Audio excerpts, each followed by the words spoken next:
नमस्कार दोस्तों, आज हम बात करेंगे न्यायिक समीक्षा के बारे में। न्यायिक समीक्षा का प्रावधान क्या है?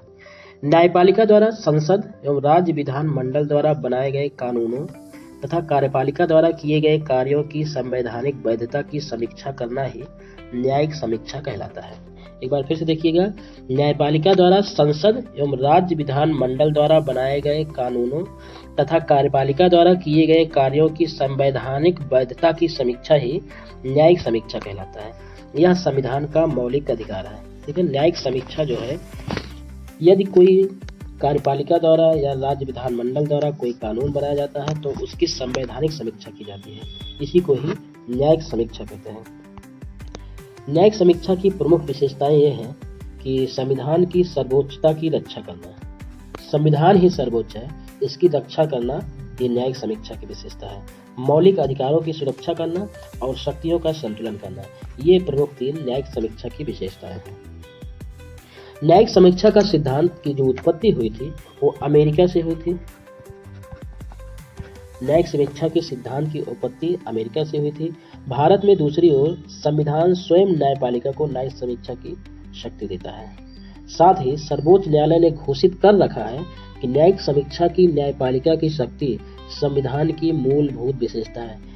ये याद रखिएगा कि संविधान की मूलभूत विशेषता जो है वो न्यायिक समीक्षा की शक्ति है। तथापि संविधान में मूलभूत ढांचे का एक तत्व है, इसलिए न्यायिक समीक्षा की शक्ति में संविधान संशोधन के द्वारा भी ना तो कटौती की जा सकती है, ना ही इसे हटाया जा सकता है। तो ये इम्पोर्टेंट है कि न्यायिक समीक्षा की जो शक्ति है संविधान के पास, जो न्यायिक समीक्षा की शक्ति है, इसमें ना तो संशोधन किया जा सकता है, ना ही इसे हटाया जा सकता है।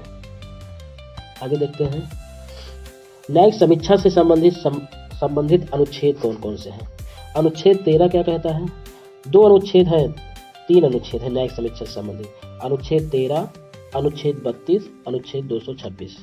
अनुच्छेद 13 क्या कहता है कि राज्य कोई ऐसा कानून नहीं बना सकता है जो संविधान के भाग 3 यानी मौलिक अधिकार का उल्लंघन करता हो। ऐसा कोई भी कानून शून्य होगा। ठीक है, अनुच्छेद 13 कहता है। अनुच्छेद 32 और 226 क्या कहता है? उच्चतम न्यायालय और उच्च न्यायालय को रिट जारी करने की शक्ति प्रदान करता है। अनुच्छेद 32 सुप्रीम कोर्ट को और अनुच्छेद 226 हाई कोर्ट को रिट जारी करने की शक्ति प्रदान करता है। कुछ ऐसे मामले थे जिसमें कि न्यायिक समीक्षा का प्रयोग किया गया था। वो कौन कौन से मामले थे? गोलकनाथ मामला जो 1967 में आया था, इसमें भी न्यायिक समीक्षा का प्रयोग किया गया था। गोलकनाथ मामला जो कि 1967 में आया था। दूसरा है बैंक राष्ट्रीयकरण मामला। बैंक राष्ट्रीयकरण मामला जो कि 1970 में हुआ था। प्रीवियर्स उन्मूलन मामला 1971 में। केशवानंद भारती मामला 1973 में। मिनर्वा मिल्स मामला जो कि 1980 में आया था। तो इन प्रमुख मामलों में न्यायिक समीक्षा का जो प्रावधान जो है वो किया गया था, वो देखा गया था इन सभी मामलों में। अब आगे देखते हैं कि जो 9वीं अनुसूची है, 9वीं अनुसूची में न्यायिक समीक्षा को भी शामिल किया गया है। जो भारतीय संविधान की 9वीं अनुसूची है उसमें न्यायिक समीक्षा को शामिल किया गया है। अनुच्छेद 31B तथा 9वीं अनुसूची में शामिल अधिनियमों के मौलिक अधिकारों के उल्लंघन के आधार पर चुनौती देने और अवैध ठहराने की रक्षा करता है।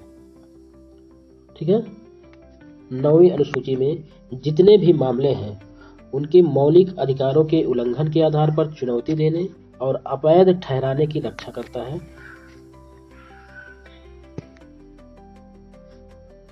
इसका क्या मतलब है, इसको फिर से देखते हैं। अनुच्छेद 31B 9वीं अनुसूची में शामिल अधिनियमों और विनियमों को किसी भी मौलिक अधिकार के उल्लंघन के आधार पर चुनौती देने एवं अवैध ठहराने से रक्षा करता है। और रक्षा करता है अनुच्छेद 31B।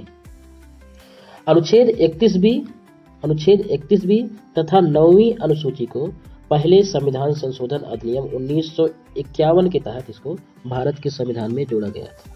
मूल रूप में 9वीं अनुसूची में केवल 13 अधिनियम एवं विनियमन थे, लेकिन वर्तमान में इनकी संख्या जो है लगभग 282 से अधिक है। ठीक है, 9वीं अनुसूची में। अब आगे देखते हैं कि न्यायिक सक्रियता क्या है। न्यायिक सक्रियता की अवधारणा जो है अमेरिका से ली गई।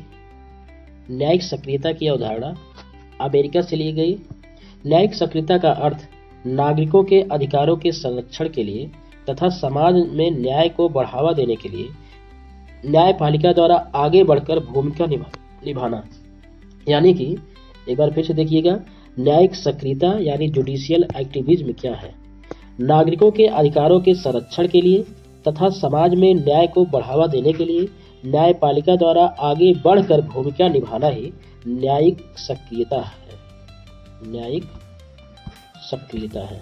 जब न्यायपालिका आगे बढ़कर भूमिका निभाए तो वो न्यायिक सक्रियता है। न्यायिक सक्रियता न्यायिक शक्ति के उपयोग का एक तरीका है जो कि न्यायाधीश को प्रेरित करता है कि वह सामान्य रूप से व्यवहाररत सख्त न्यायिक प्रक्रियाओं एवं पूर्व नियमों को प्रगतिशील एवं न्यायिक नई सामाजिक नीतियों के पक्ष में त्याग दें। ठीक है, इससे ऐसे निर्णय देखने में आते हैं जिसमें कि सामाजिक अभियंत्रण व अथवा इंजीनियरिंग होता है। अनेक अवसरों पर विधायिका एवं कार्यपालिका संबंधी मामलों में दखलंदाजी भी होती है। ठीक है, तो न्यायिक सक्रियता एक ऐसी अवधारणा है, न्यायपालिका का वह चलन है जिसमें वैयक्तिक अधिकारों को ऐसे निर्णयों द्वारा संरक्षित किया जाता है जो कि पूर्व नियमों या परिपाटियों से अलग हटकर होते हैं। तो न्यायिक सक्रियता जो है, न्यायिक सक्रियता जो है समाज में न्याय को बढ़ावा देने के लिए एक इम्पॉर्टेंट विकल्प है जो कि न्यायालय द्वारा आगे बढ़कर निर्णय लेने की भूमिका निभाने का है।